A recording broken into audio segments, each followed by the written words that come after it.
This episode is brought to you by Vital Farms. Isn't it bullshit to have to question where your food comes from? At Vital Farms, you can trace your pasture-raised eggs all the way back to the source, the pasture. On the side of each pasture-raised carton of eggs, you'll find the name of the farm where your eggs were laid. And when you look the farm up on their website, you'll get a peek at all the sunshine, fresh air, and open space the hens enjoy. Learn more and find out where to buy them at vitalfarms.com. Vital Farms, keeping it bullshit-free. Welcome to the HCI family of podcasts. We're your source for personal, professional, and organizational growth and development.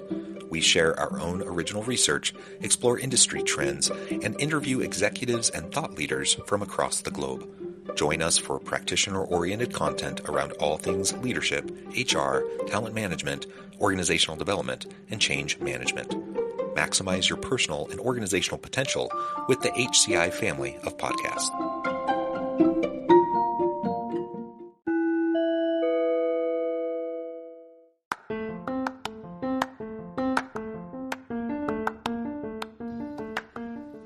Welcome to the podcast. In this podcast episode, I talk with Alex Brueckmann about his new book, The Strategy Legacy: How to Future-Proof Your Business and Leave Your Mark.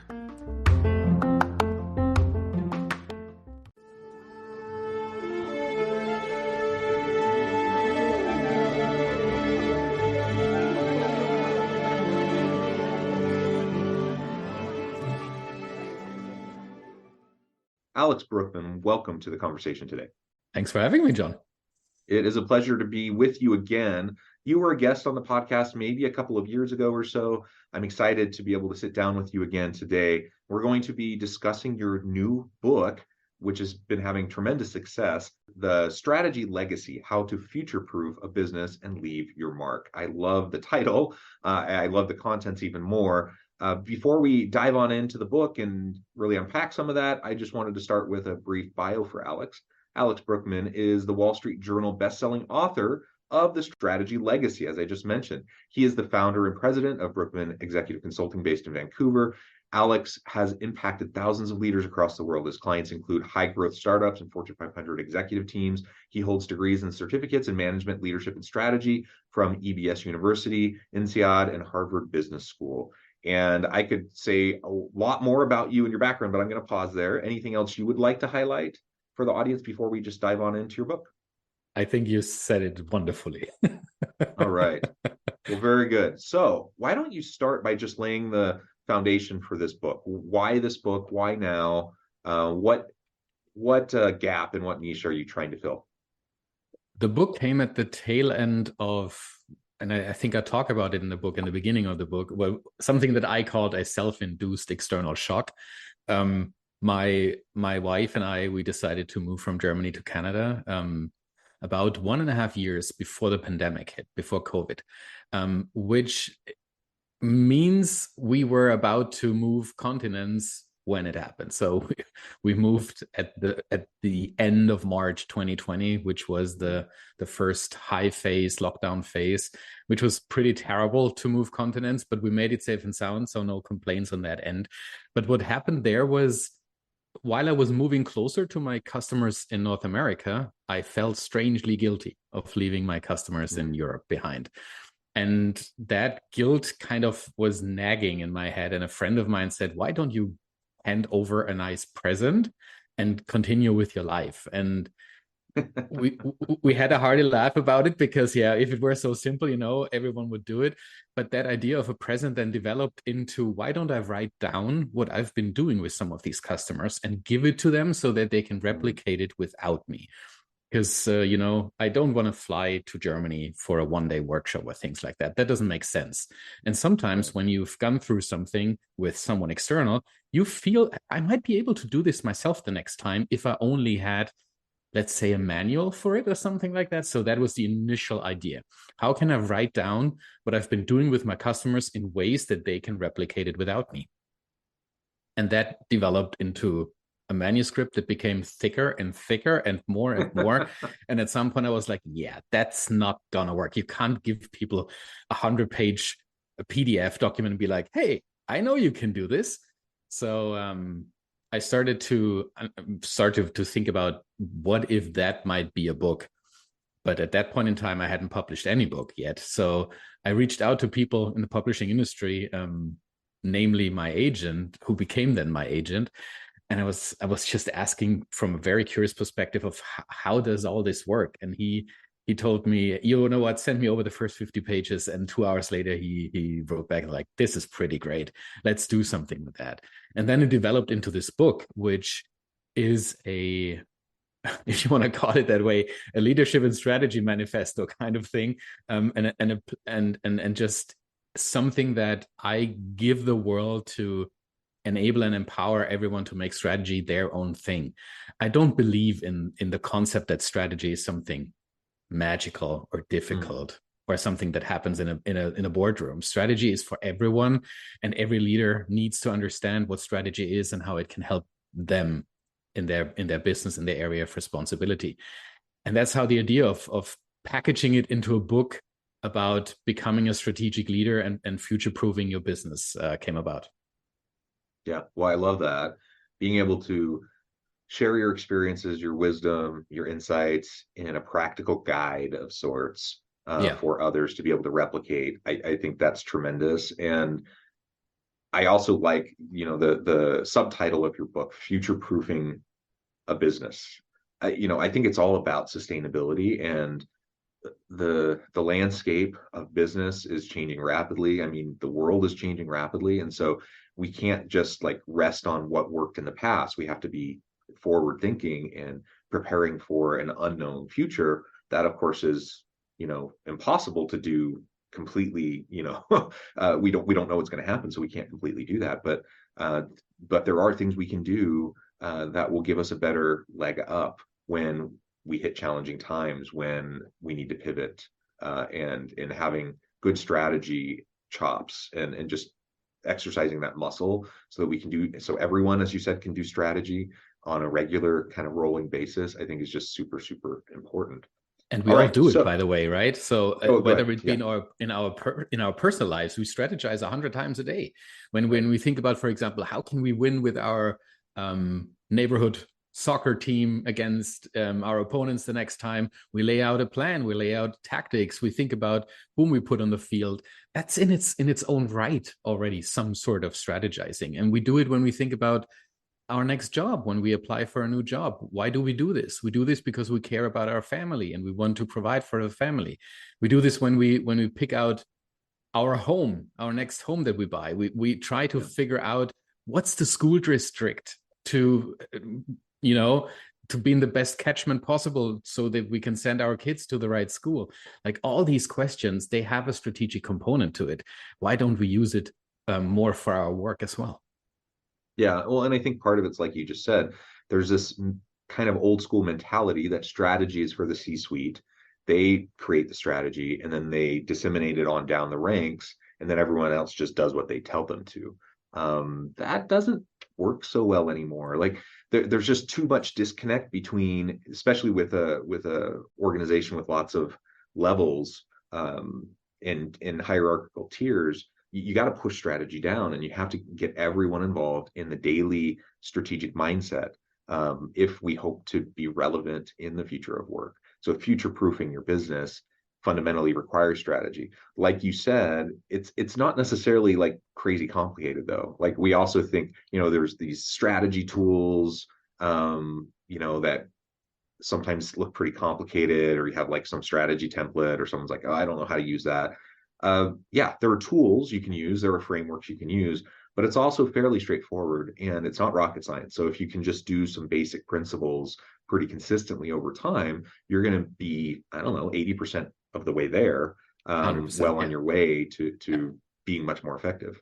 Yeah, I totally agree. All right, well, let's dive in and start talking about some of those key points that you think are most essential that an everyday person in the workplace, an everyday leader can really start to implement.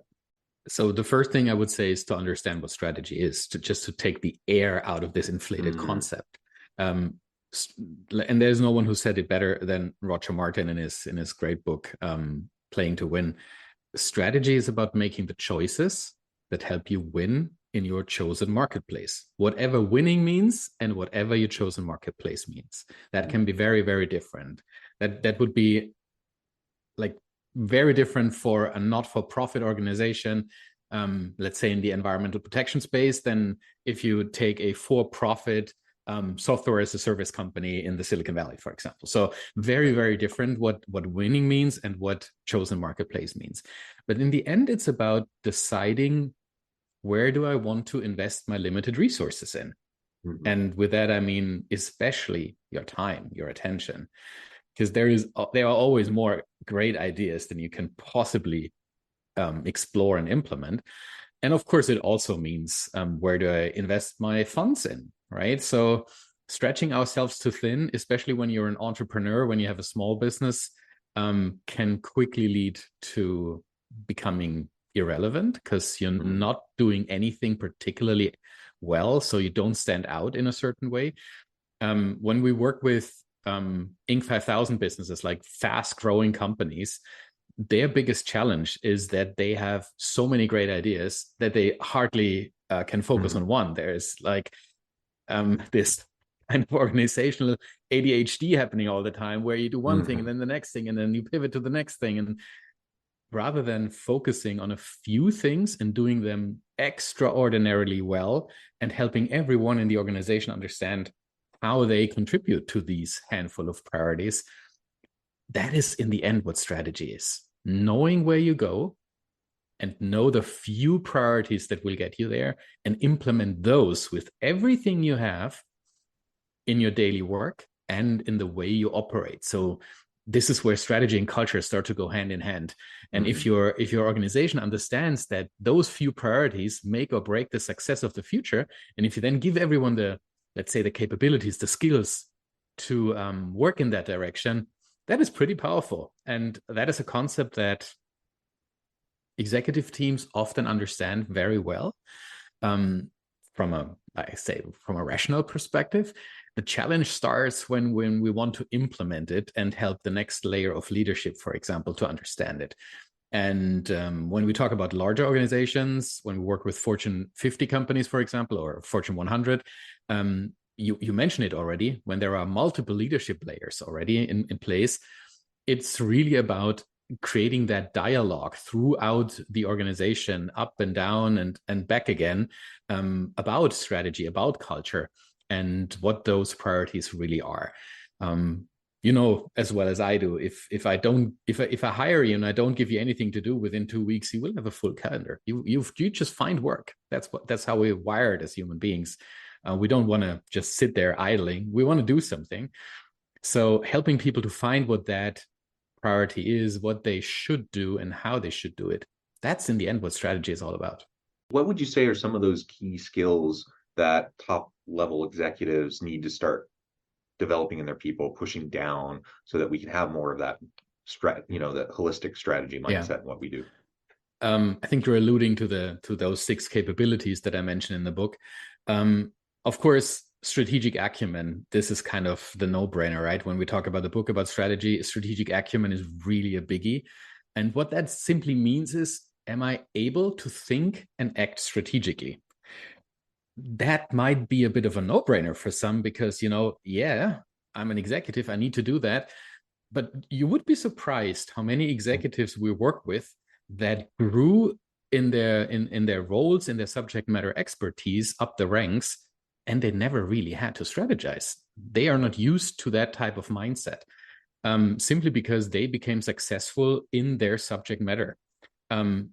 Take an HR person, take a salesperson. They typically grow within their field. And all of a sudden, they're meant to make decisions for an organization as a whole, not only for their area of responsibility anymore. And I think this is the biggest struggle for many executives once they are the first time on an executive level, is that it's not about your field anymore. You represent the organization. So if you have a C-suite, if you have a C-level title or an EVP title, I always struggle when I see EVP titles and they have a qualifier next to it, EVP HR or EVP marketing. That's not the point anymore. You're not the executive vice president for marketing. You're not representing marketing on the executive team. You represent the entire organization. So having that concept of strategic acumen early on in your career present, and someone who helps you embrace it, that's a huge gift. So thinking and acting strategically is just very, very different than thinking and acting tactically and operationally. So that's number one. That's a really, really important point. I see the same thing all the time. In fact, I was having a coaching session with an executive just last week or late last week. This is their first position. They're a couple years in, so they're kind of past the learning curve stage, or they should be, right? But they're still really struggling. They're struggling to recognize the difference between the strategic and the tactical, and their operational. They have tremendous subject matter expertise. That's why they were hired and promoted, because they'd had Exactly. a lot of previous success, yet they haven't been able to transition into this approach of leading a diverse group, all with their own technical expertise, and creating and laying out a clear vision, purpose, and strategy for the division, and how that connects to the broader organizational mission and purpose.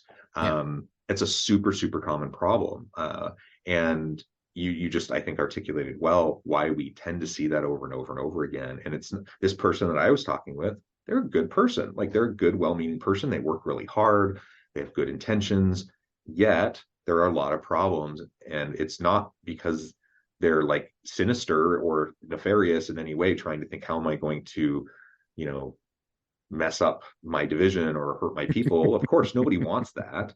But they're kind of stuck and they're drowning, and they're not sure what to do about it. And so starting with the correct mindset, I think, is really important. And for anyone who's leading that level of executive, there needs to be coaching, there needs to be mentoring, there needs to be support, especially if that's their first time in that kind of a position, because it's that's a hard transition. I'm currently working with a CFO. She is almost a year into the role, her first time executive title. And she really struggles to let go of the things that made her successful in the past, not because she wants to hold on to these to have the same experience, but simply because she's enjoying them so much. And that is obviously a huge element in your work. Do what you enjoy, do what you love, and bring your full self to work. And there is this inherent fear that if she lets go of these things, she's not going to enjoy her role so much. And if I hear something like that, or if we explore something and unpack that in conversations, what we often realize is, in these moments where you enjoy something that you're not supposed to do anymore, you're robbing yourself of the opportunity to fully embrace what is your role now. And you need to do something like once or twice to really like it. It's like the first time you try red wine, you probably didn't enjoy it too much. The second time, maybe a bit more, because you start to value it and you start to explore it in all its depth and nuances. And that's the same with an executive role. It can feel scary in the beginning, and you will certainly miss things of your previous roles. But man, there is so much in this role that you can unpack. And if you allow yourself to do that by letting go of everything that made you successful in the past, that can be one of the most fulfilling roles that you can have. Yeah, it's understandable why people can be so hesitant to let go of that, though, right? Because that's your whole career success up to this point has got you where you are. And it seems logical in a way that I just need to keep doing what I've done up to this point. And so, but as you so well articulated, it becomes a hindrance to your further growth and development. And it also can become a hindrance to how you lead the people that report to you.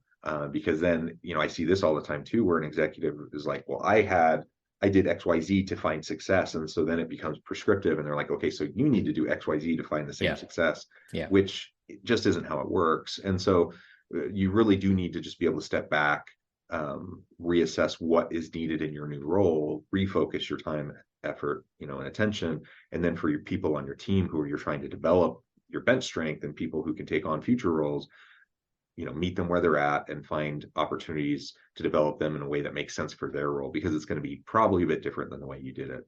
And in the world of coaching and mentoring, far too often you see people who are super well intentioned, but really are just trying to create little mini me's to replicate, what they did. And that just usually doesn't work. Yeah, it doesn't. All right. So you laid out the first foundation. Maybe run through those other 5 really quick. Intentionality plays a huge role. So leading by intention. There is just a finite number of minutes that we have every day that we can allocate to certain things, and being intentional to the point of being ruthless with your time. That is something that executives and not only executives, senior leaders really need to embrace. I'm currently working with an organization that I've never seen an organization that has that level of overload, simply because people don't respect each other's time anymore. People just book each other into meetings people don't even know why they're in these meetings. And that creates a level of overload, like on an organizational wide, that is so tremendous. And so it causes so many difficulties for people, because they have to decide every day, like, which of those 4 meetings do I attend now that are in my calendar, right? So becoming ruthless with your time and 100% clear of what is it that only you can do, that no one else can do, and therefore I need to focus on it. I think this level of intention is extremely important for an organization that wants to future-proof itself. And with that, obviously, comes anything around communication, but also a certain level of being able to influence others in the best sense of the word. So helping people grow, helping people find their own way. You talked about these mini-me's a minute ago. That's exactly what we don't want. We want to influence people so that they can find their jam, their zone of genius, if you want. And that requires another one in those 6, with this about selflessness. I'm not 100% sure whether selflessness is a skill, but I'm sure you can practice to become less self-centered. So therefore, I added it to those 6. And I think selflessness is something that I personally had to learn over time. Some people might, trend toward it just from who they are as a being. Others might need to embrace it more, learn it more, expose themselves more to opportunities where they can consciously decide what they do. And I think for many leaders, the reason why we lead is that we care about others. We do care about the future. We want to help others be successful. So that level of selflessness, if you infuse that into your leadership and into your thinking about strategy, that's a pretty good starting point. Yeah, I love each of those. You mentioned one of my pet peeves, and that is when people just schedule you for a meeting and it just pops up on your calendar and there's no rhyme or reason. You don't know what the meeting's about. You don't know what your connection is, why you're going to it. There's no agenda. You just know it's on your calendar. Oh, I really hate that. So yeah, let's respect people's time. Let's be strategic about how we utilize our time and how we, tap into other people's time. I think that's part of being self-aware and selfless too, and how you communicate. You roll all those things together. Someone who's more introspective and selfless and aware of others' needs and is an open communicator and respects other people's time isn't going to do that. They just aren't. They're not going to just schedule those dumb meetings without some sort of a reason behind it or justification. And that's just one silly example. Like there's a whole bunch we could lay out, and they all can just subtly undermine your effectiveness as a leader and the trust that people have in you, the confidence that they have in you. And as a leader, I want to treat my people with dignity and respect. I want them to feel valued. I want them to know that I think that what they do is important, their time is important. And so I need to be reflective on maybe those things I'm inadvertently doing that are subtly undermining the type of culture that I'm trying to promote, or at least aspirationally, I'm hoping to develop within my team. Yeah, people support a world that they have been part of in bringing to life, right? And if you as a leader talk about one thing and do another thing, they'd be like, what's all this talk about? It doesn't really work that way, right? We in the end, I always say we are all animals. We look up the food chain. And if the silverback does one thing and talks about it in another way, we will still do what the silverback does, because apparently that's how you become successful. And this level of self-awareness, if we have that as leaders, and can instill that level of self-awareness into the next level of leaders and disseminate it through the organization, things start to become different, because all of a sudden we're not talking about doing things, we're walking the walk, we're walking the talk. And that is something really, really powerful when it comes to strategy and to strategy implementation, because you stop doing things that are not in service of your culture, of your desired future, of your strategy. And all of a sudden you stop wasting resources. Well, Alex, I note the time. We've only just scratched the surface, but I need to let you go here in just a minute. Before we wrap things up for today, I just want to give you a chance to share with the audience how they can connect with you, find out more about your work, your organization, where they can find your book, and then give us a final word on the topic for today. I think the best way is both LinkedIn and my website. So I'm fairly active on LinkedIn. It's probably easier to find me because of my weird German surname. It's probably easier to find my website when you go to alexthestrategist.com, all in one, or you dare to write my name, BRUECKMANN.ca. That's the other alternative. Connect with me on LinkedIn. It's the best way to start a conversation with me. As I said, I'm fairly active. I always love to hear from my readers. And there are some really great conversations that start just, from an area in the book that I was like, yeah, it needs to be there, but I wouldn't necessarily see it as the absolute key. But then it strikes a nerve for someone, and all of a sudden you're in very deep conversations about it. And that's what I really love about LinkedIn, that you have these opportunities to create these conversations. Yeah, great. Alex, thank you so much. It's just been a real pleasure. I encourage the audience to reach out, get connected, find out more about what Alex can do for you. Check out the book. And as always, I hope everyone can stay healthy and safe, that you can find meaning and purpose at work each and every day. And I hope you all have a great week.